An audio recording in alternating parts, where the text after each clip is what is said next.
सावन के महीने में शुक्ल पक्ष की भी अष्टमी पड़ेगी और कृष्ण पक्ष की भी अष्टमी पड़ेगी। बोलो पड़ेगी कि नहीं पड़ेगी? दोनों पक्ष में अष्टमी पड़ती है। सावन के महीने की जो अष्टमी होती है, शिव महापुराण की कथा में और देवी भागवत में वर्णन मिलता है। देवी भागवत में और शिव पुराण में वर्णन मिलता है, अष्ट सिद्धि नवनिधि 64 योगिनी सारी विद्या नव देवी सब सावन के महीने की अष्टमी तिथि के दिन महादेव से मिलन करने आती हैं।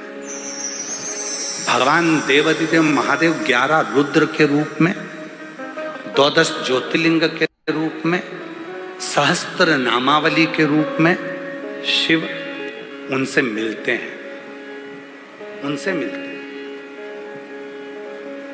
वो समय होता है प्रदोष का समय, शाम का समय। जब सावन के महीने की अष्टमी तिथि पड़े, चाहे वो उजाले की पड़े चाहे अंधेरे की पड़े, अष्टमी तिथि पड़े, शाम के समय 2 दीपक, एक लंबी बत्ती का एक गोल बत्ती का, शिव के मंदिर में अपनी कामना कर कर, जो बच्चों को अच्छी नौकरी चाहिए या कोई बीमारी का हल चाहिए या धन की कमी है या कोई समस्या है, एक लंबी बत्ती। लंबी बत्ती किसके लिए है? जम के बोलो, देवी के लिए। गोल बत्ती किसके लिए है? देव के। 2 बत्ती घी की, गोल बत्ती को जलाओ पहले, फिर लंबी बत्ती का जो दिया हो उसकी बत्ती का मुख गोल बत्ती की ओर हो, वो बत्ती अपनी ओर नहीं हो। समझ में आ रहा है ना सबको? ये जो बत्ती का मुख है, देखो ये दिया, ये लंबी बत्ती, ये गोल बत्ती।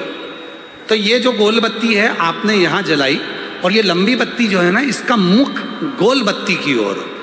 64 योगिनियाँ, अष्ट सिद्धि, नवनिधि, 9 देवियाँ, सारी विद्या।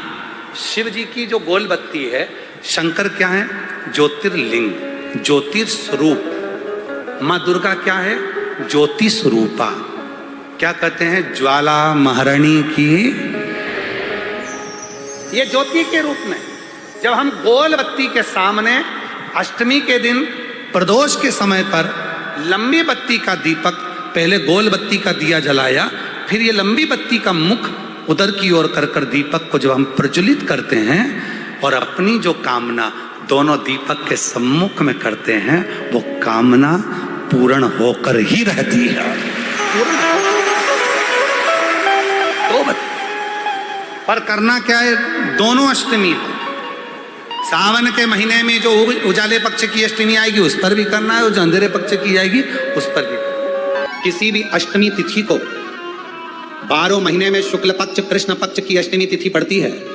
यदि किसी भी अष्टमी तिथि को अगर किसी ने नियम बनाया 5 अष्टमी का, 8 अष्टमी का, 7 अष्टमी का, एक कनेर का पुष्प शिवजी के शिवलिंग को समर्पित करना, अशोक सुंदरी के स्पर्श करना, और जो जलाधारी होती है, जैसे ये शिवलिंग है, ये जलाधारी है, तो पहले शिवलिंग पर स्पर्श, फिर अशोक सुंदरी का स्पर्श, फिर जलाधारी पर कनेर का पुष्प शिव जी की ओर मुख कर कर, अर्थात जैसे मानो ये कनेर का पुष्प है, तो ऐसा शिवलिंग का स्पर्श करते हुए जलाधारी पर जो समर्पित करता है, भगवान शंकर उसके मन की कामना को पूर्ण जरूर करते हैं। एक कनेर का ना होगा कि शिव जी को एक पुष्प बड़ा प्रिय है, इसको शंख पुष्पी पुष्प कहते हैं, जिसको अपराजिता का पुष्प भी कहते हैं। 3 तिथियां ऐसी हैं, चतुर्दशी अमावस्या की भी और चतुर्दशी पूर्णिमा की, अष्टमी नवमी अमावस्या की भी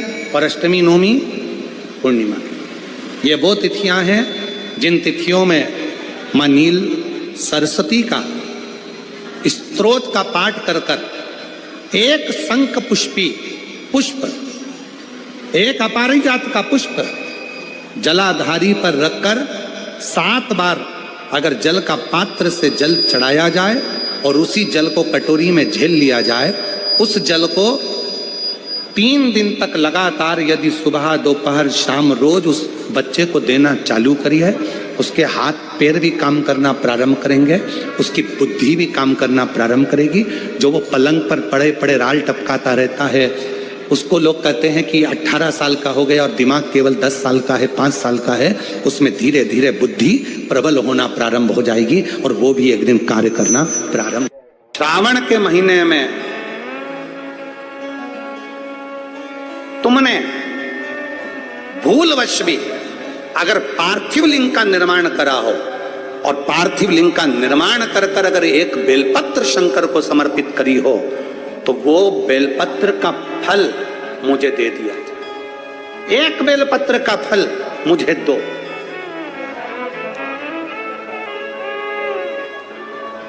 एक बेलपत्र का, हाँ, केवल एक बेलपत्र का फल मुझे दे दीजिए, केवल एक बेलपत्र का फल मुझे प्रदान कर दीजिए, केवल एक बेलपत्र का फल मुझे दे दीजिए। एक बेलपत्र, हाँ। पार्वती जी कहती हैं इस बच्चे के लिए, मैंने हजारों वर्ष तक अगर तप करा हो तो वो तप भी तू ले ले, मैं तुझे देने को तैयार हूं। 1000 वर्ष का तप मैं घड़ियाल तुझे देने को तैयार हूं, पर एक निवेदन है कि श्रावण महीने में जो मैंने एक पार्थिव लिंग का निर्माण करा और जो बेलपत्र समर्पित करा, उसका पुण्य मैं तुझे नहीं दे सकती।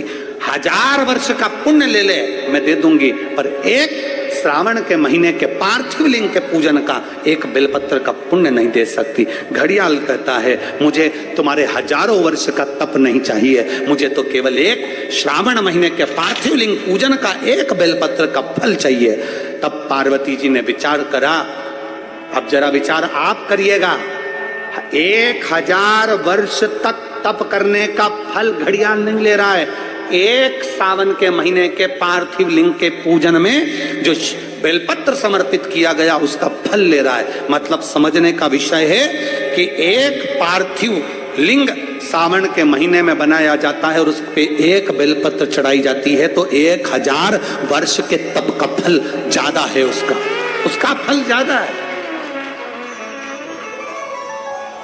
1000 वर्ष से ज्यादा तप के फल से बड़ा फल है पार्थिव शिवलिंग का निर्माण श्रावण महीने में कर कर एक बेलपत्र समर्पित कर। एक बेलपत्र करिए आप लोगों ने, किस किसने पूजन करी, जरा हाथ उठाओ। सभी ने करा है, रखो रखो वापिस। अब जरा विचार करिए कि हजारों वर्ष के पूजन के फल के बराबर एक पार्थिव लिंग के निर्माण को और एक बेलपत्र समर्पित करने का फल प्राप्त हो जाए।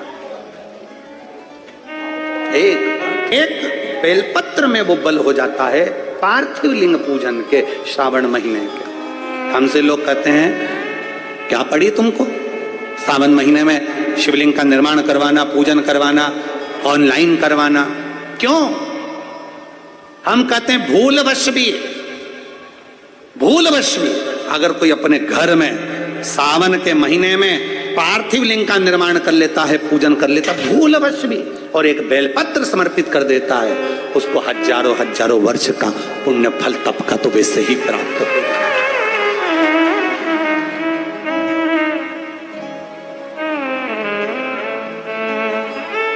अब इतने कम से कम जिस दिन पार्थिव लिंग का निर्माण करते हो, आप लोग पूजन करते हो, उतने समय तो कम से कम तुम्हारे विचार तो अच्छे रहते हैं, तुम्हारी बुद्धि तो अच्छी रहती है, तुम्हारा चित्त तो अच्छा रहता है। उतने समय तुम भगवान शंकर की भक्ति तो करते हो।